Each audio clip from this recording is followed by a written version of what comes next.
Okay, so we are going to continue this wonderful tradition of the TDC Startup Competition.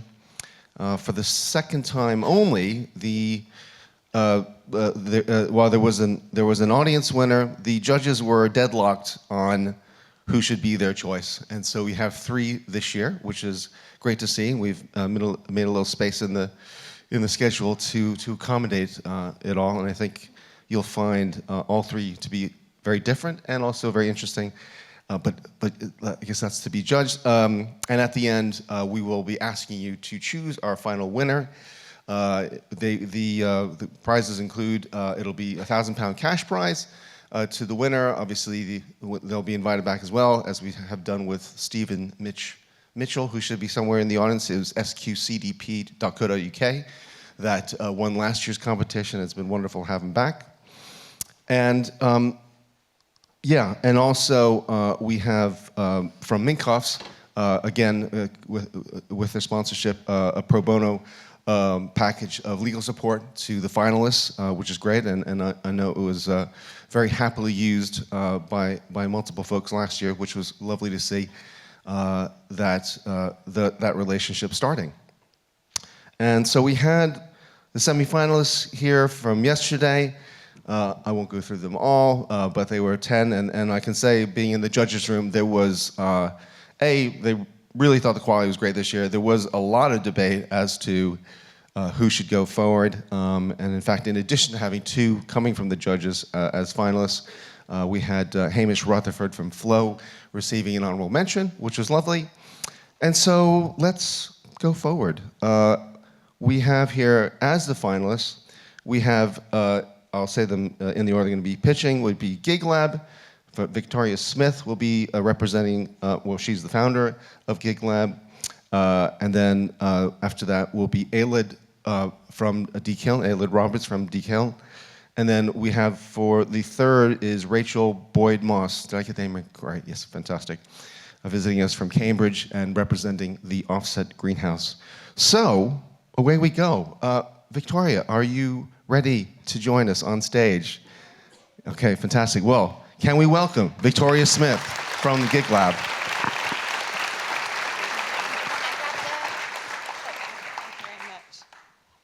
Hello, I'm Vic, and I'm here from GigLab. Thank you very much for taking the time to be here today. Now, in the UK, a music venue closes every single week. We've lost 150 in the last 2 years alone. Ed Sheeran and Sam Fender, they didn't start out in stadiums. They found their voices in grassroots venues. Sticky floors, cheap pints, and fans stood shoulder to shoulder at gigs they're going to talk about for the rest of their lives. These aren't just buildings. They're where careers begin, where scenes are born, and where communities come together. Without them, there's no talent pipeline and no future for British music. This isn't a dying market, though. It's a £7.6 billion industry, just one that is getting neglected at its foundation. So what's the problem? Well, independent venues aren't just hard to book, they're hard to find. They all run off these Excel spreadsheets, and they are completely time poor. The result? Promoters default to using the big city corporate chains we've all heard of, not because that's where the artists want to play, because they just don't know about these amazing independents, and because it's just easier. With profit margins averaging at just 0.5%, this is a real threat to the industry. We know it because we live it. We're venue operators, we're tour promoters, and so we've built the system that we've always needed. This is GigLab. It's the only centralised marketplace in the UK for music venues. Promoters can search, filter, and find the perfect venue for their artists. It's fast, it's simple, and it can genuinely change our industry. Promoters get real-time availability and can pencil directly through the platform in an instant. No more email chains, no more delayed responses. It's a system built for the UK market, and it handles pencils, challenges, confirmations, everything that you need to be able to run a diary with confidence. And it works on mobiles, because if you are a venue operator, you are not sat behind a laptop. You're taking in stock deliveries, you're running the gigs, and unfortunately, you're spending quite a bit of time on blocking toilets. But we're just getting started. Next, we're building a full venue management system, because that's where the real unlock is. Now, 20 O2 academies share insights across their chain. Now, imagine thousands of independents all working together, not in data silos anymore. That is a complete game changer. So, why are we the team to build this? Well, we're 12 industry professionals, we've worked with hundreds of venues, and we've promoted thousands of artists. Our technology partner, Lays Studio, based here in Gateshead, are fully focused on user experience, and that's perfect for our customers. We're backed by Innovate UK, and we're supported by Music Venues Trust to build this and roll it out nationwide. We've lived the problem, and now we're solving it. This isn't just a booking system. It's infrastructure for the future of grassroots music, because if we don't support the grassroots now, then there's no British headliners tomorrow. Thank you for your time.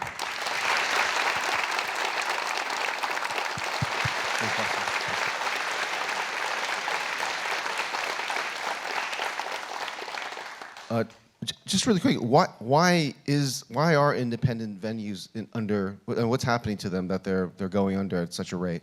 Well, is it still working? Yeah, so there's a lot of money within the music industry, but a lot of it's at the top. So there's so many pressures on these independent venues, such as rates that are coming back in, the gas and electric bills.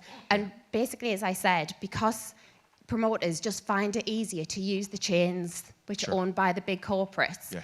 That's what they do because they're under massive time pressures as well. So what we're trying to do is take away all of that admin and the time pressures and not knowing that these venues exist and making it just easier. And the better way is to use GigLab and use these independents. So I'm actually a small investor in a marketplace startup, and it's one of these things that once it becomes successful, it's like, well, of course, you know.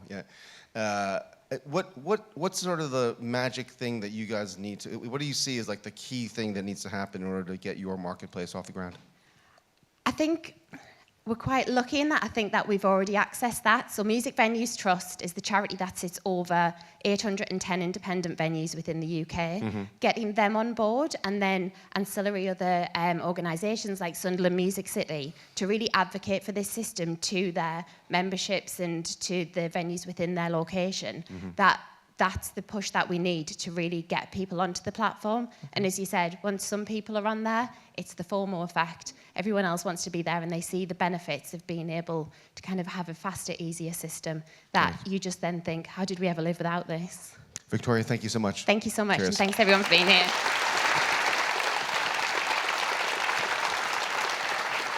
Hello everyone, my name is Aled, founder and CEO of Dekiln Dekiln, formerly Dekiln Bio, and our ambition is to create the world's most sustainable tiles. So we're trying to address the acute problems being faced by the European ceramic tiles industry. You see, to make a normal conventional ceramic tile, you need to fire it in a kiln at very high temperatures. This uses a lot of natural gas, which gives the tiles a very high carbon footprint and a very high embodied energy.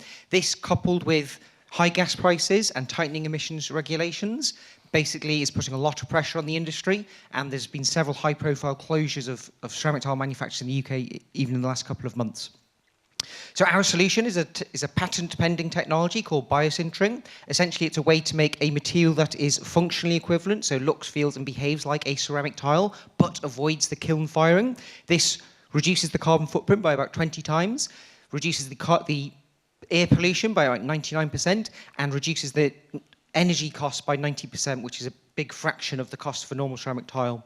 The materials are also locally sourced, which is an additional advantage because it reduces transportation costs and emissions. So our first use case is this material we call Aerolith. It additionally has a very high recycled content of over 95%. These are the real tiles, by the way. It has a relatively high flexural strength. It meets the minimum performance requirements as a ceramic tile, despite not being fired. And because the recycled content, 95%, is waste gypsum plaster, it has a negative material cost, so people have to pay to get rid of this waste gypsum plaster. So we take that, we recycle it, turn it into tiles, add value to it. But yeah, it's a great starting point if over 90%, 95% of the material has a negative cost. And crucially, the production is scalable. So we've developed the biosintering technology in aerolith to be integrate with existing ceramic tile manufacturing processes, just without the kiln firing. That means it can be a drop-in replacement, and you don't need to invest in brand new factories or infrastructure. In terms of opportunity, the global ceramic tiles market is gigantic, so 355 billion. Of that, we've identified a serviceable, obtainable market of 400 million, and this is growing at a fast annual growth rate. But ultimately, our tiles should be cost competitive with conventional ceramic tiles, so we reckon in the future we will be able to take a bigger bite out of the total market. I won't go into the business plan, but essentially it's a phased approach. We're currently at the lab scale and we're going up to pre-pilot, so internal production of up to 20 square meters per day. Then we're going to be working with a UK-based tile manufacturer to get that up to 200 meters squared per day. And then from there, the plan is to license the technology. So because, again, our technology is a drop-in replacement, we don't need to build our own factory, so we can just license the technology out, and then the manufacturers can turn the kilns off, save their gas bill, and produce a functionally equivalent material at a lower cost. In terms of competition, we've got one major competitor based in the US. They've had over 100 times more funding than us and have been going for 10 years with a big team. But despite that, our materials are significantly stronger, the production cost is lower, the complexity is lower, and the production time is a few minutes for us, whereas for them, it takes days. So in summary, we have a breakthrough technology with a huge impact potential. We have a rapid route to scale up and a strong business case. That's me, so thank you very much for listening.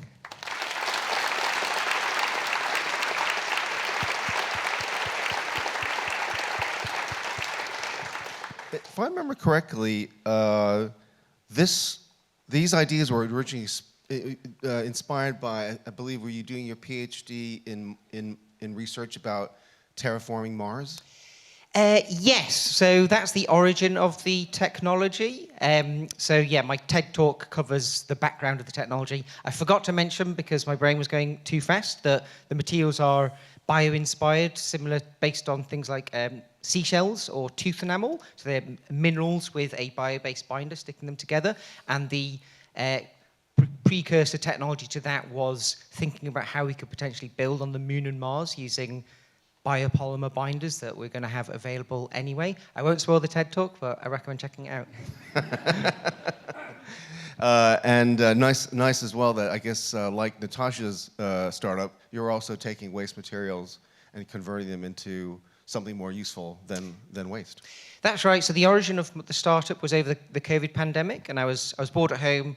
I decided to set up a lab in my cellar just so I could keep ahead with like the academic game, and I was just restricted with things that were around, and that was inevitably a lot of waste materials like waste brick dust, waste plaster powder, and literally kitchen cupboard ingredients. And those constraints helped me make something which I figured was commercially viable, because it was a simple, cheap process to make something which appeared to be potentially useful. And just one last question.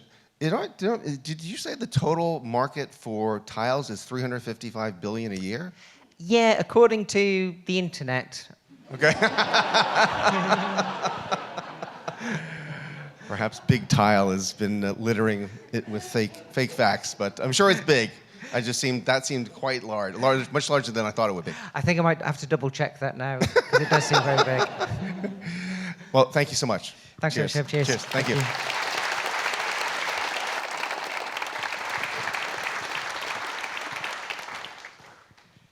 Hello, wow. Hi, I'm Rachel from the Offset Greenhouse, and I'm here to quite literally tell you the story of our customers. So, meet Billy. Billy works for a deep tech startup, like I'm sure a lot of you guys have, and he absolutely loves it. So he gets to work every day on the product that's going to change the world. His startup is going to go into mass production very, very soon.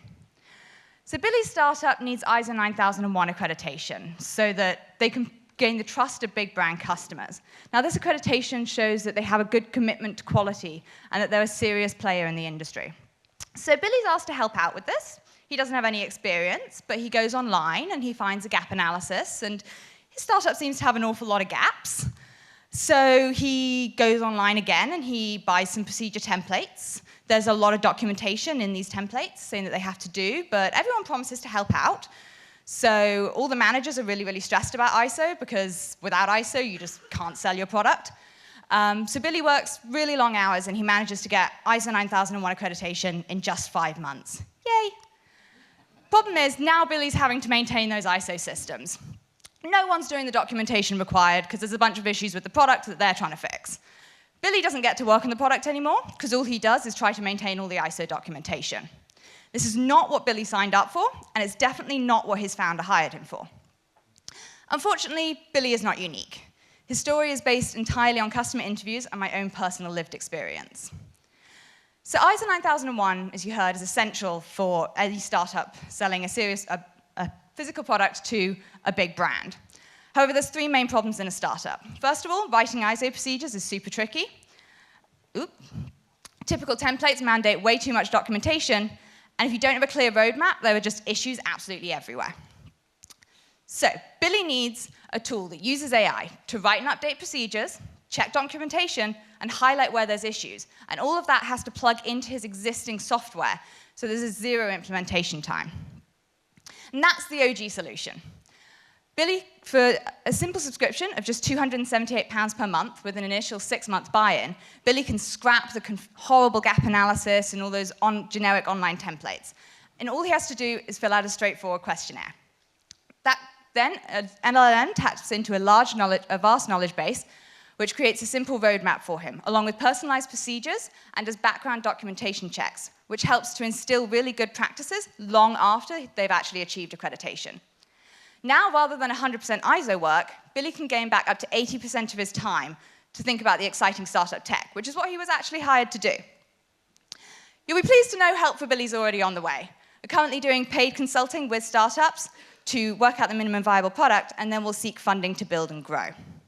So in case Billy's heart-wrenching story hasn't quite convinced you, I've got a couple of statistics.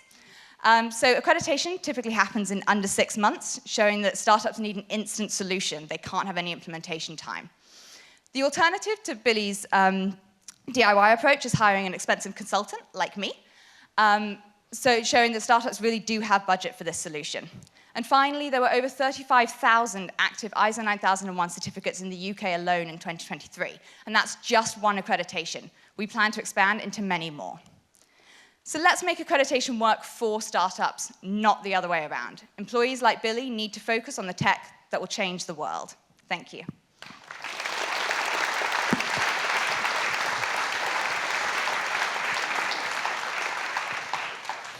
Thank you for that.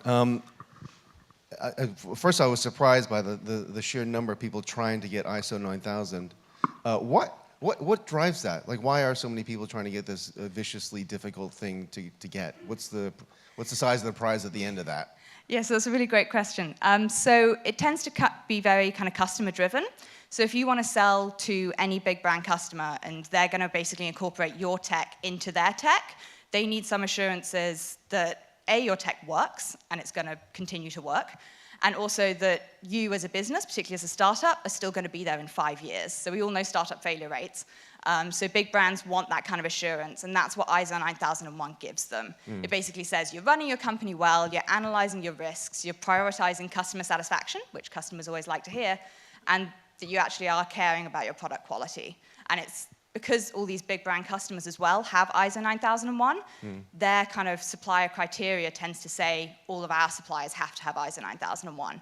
So it's not even like they can kind of bend the rules and say, oh yeah, we'll let you get away with it. No, it's black and white. Right. You have to have it in order to sell to us. Right. So if you want to go from basically, I guess, startup to scale up, you pretty much are going to have to, it's probably, and not for everyone obviously, but certainly if you're in B2B markets or enterprise sales, then it's very likely that you're going to have to do this. And I do know, having spoken, a couple of the judges have been through it and mentioned what an absolute nightmare it was, which is part of the reason they decided to put you forward. And in terms of going to other markets, are there things like B Corp that might become part of your, you mentioned other things that might, once you establish yourselves as the dominant force in ISO 9001? Yes, so we've got, in terms of sort of the next couple of years, a pretty clear roadmap on that. The first ones that we'd go into would be 14,001 and 45,001. Okay. And so those are environmental standards and occupational health and safety. Okay. Still the ISO stuff, though? Right. Yeah, Okay. and then we'd look into 27001, which is informational security. Okay. And then once you get into that, it's kind of SOC 2, and exactly as you say, B Corp. All of that will kind of roll off once you have that kind of baseline of ISO. Wow. Okay, Rachel, thank you so much. Thank Great you to meet very much. Yes.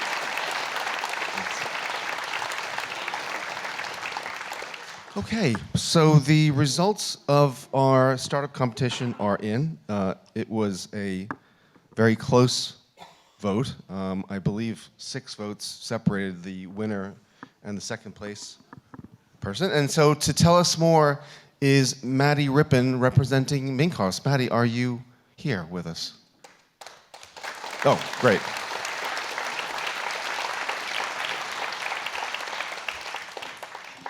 Before you announce the result, how did you find this year's? Because you've been judging multiple ones of these, haven't you? I think this was the 8th time that I've been. Fabulous. Well, great to see you back. Here's the microphone. Oh, I have the power. You have the power now. Okay. Oh, I got an envelope. There's not a big gold card in here. It's a post-it note. That's very thinking digital. Budget cuts. And the winner is GigLab. Thank you so much.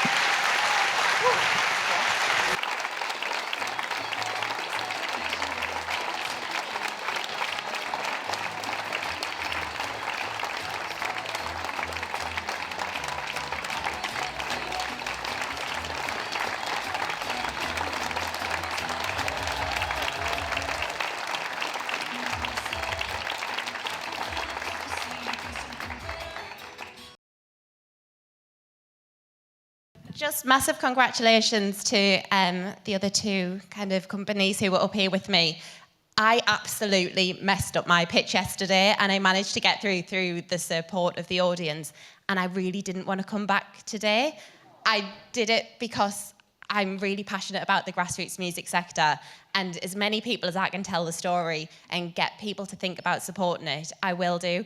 So thank you for being a really supportive audience. Thanks for voting for me. And congratulations to these guys and the other companies yesterday, because it was really inspirational. So, and thank you very much for having me and allowing me to come back when I did such a bad job yesterday. It was our pleasure.